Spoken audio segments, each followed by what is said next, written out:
A child who came with the power. A child who all of us deserve to associate with. Because he is coming as God in our lives. So he is called Mighty God, Eternal Father. Though a child, the writer is referring him as a mighty God and eternal Father. So he reigns in us. So he will not only reign when he was seen during his time, but he continued to reign even now because his reign is without an end. Praise be to God. So even now, he is still reigning. In fact, this time we are remembering his birth. And it's a remarkable event because he is eternal Father. Maybe sometimes the other fathers disappear. Sometimes our other fathers die. But we are talking about this one who is eternal Father, who is without an end, who we are always available to lean on them and even to seek counsel from them, who is full of wisdom to guide us, who can be able to inspire us to move forward when we feel we are down. He is there to uplift our souls and our mind. He is there to encourage us. Eternal Father. Praise be to God. He is eternal Father. So it's not just another person, but it's an eternal Father, always present in our situations. And even now, he reigns. He is the Prince of Peace. When we lack peace, we'll always find it in him.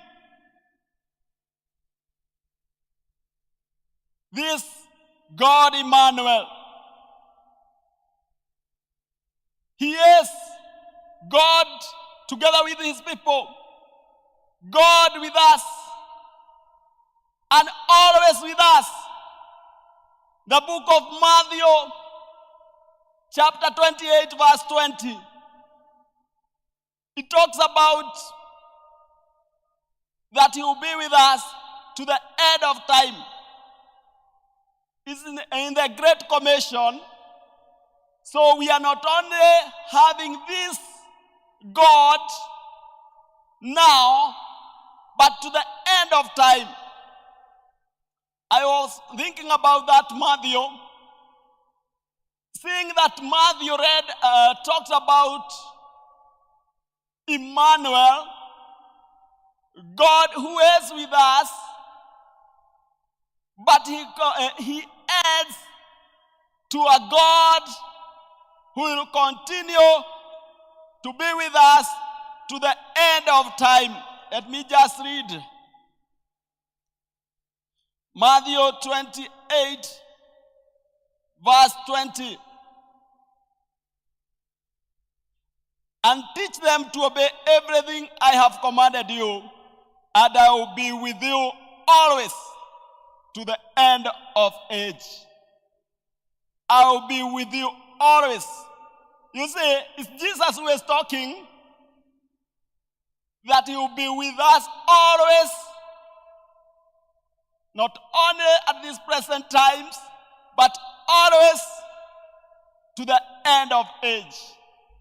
So Emmanuel is not only God with us now, but continue to be with us always, in all our situations, in all our undertakings, in all our plans. He is God Emmanuel to the end of age.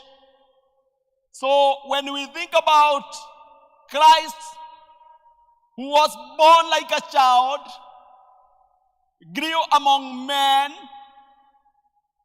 suffered in the hearts of men, yet continues to be powerful and continues to work through the lives of men even after his death. And even now, he is still relevant in our day-to-day life. Praise be to God.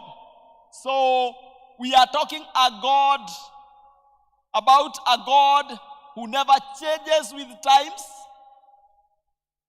a God who is always present,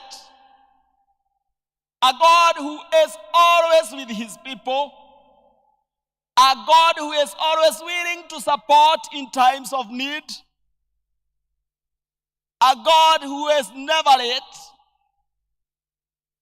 a God who everyone deserves to associate with. Praise be to God. So this day, as we think about this child who is born, who we are celebrating during this season of Christmas, just as the word has said, that where there was no light, we have seen the light. It's a God who illuminates us, a world that lived in darkness. They did not know God. But this child brought light into the world. There are times that we live in darkness. Darkness because of the surroundings. Darkness because of where we live. Darkness because of the issues that we go through. But we are hearing about that when this child is born, who is mighty God, he will bring light where there is darkness. May God help us to experience this light during this Christmas season, that where there is darkness in our lives, that we may experience his light, that he may lighten our minds, that he may lighten every faculty of our lives, that we may see his glory in every part of our lives. Because he is a loving and a caring God, because he is a God who is concerned,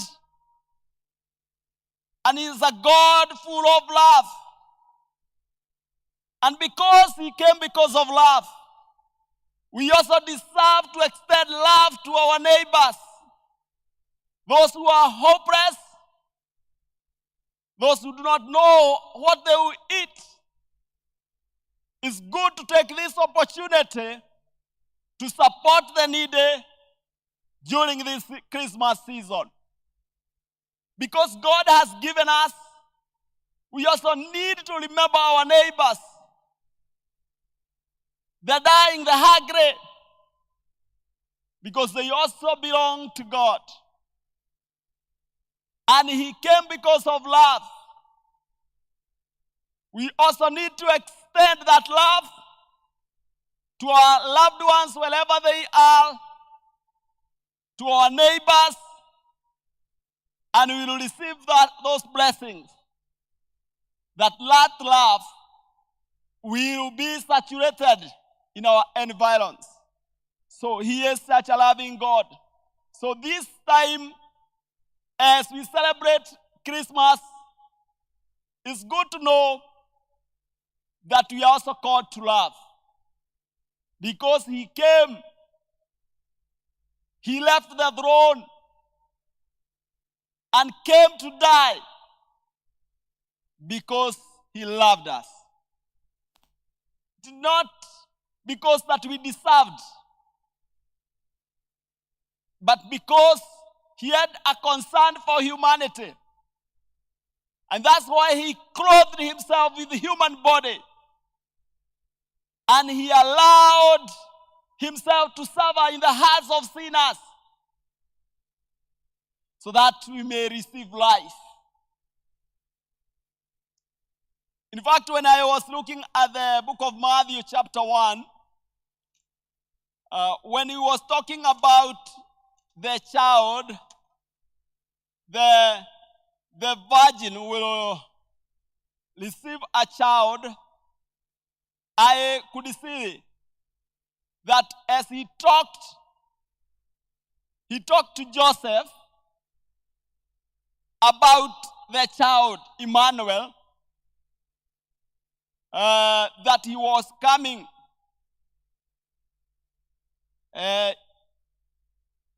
Verse 20.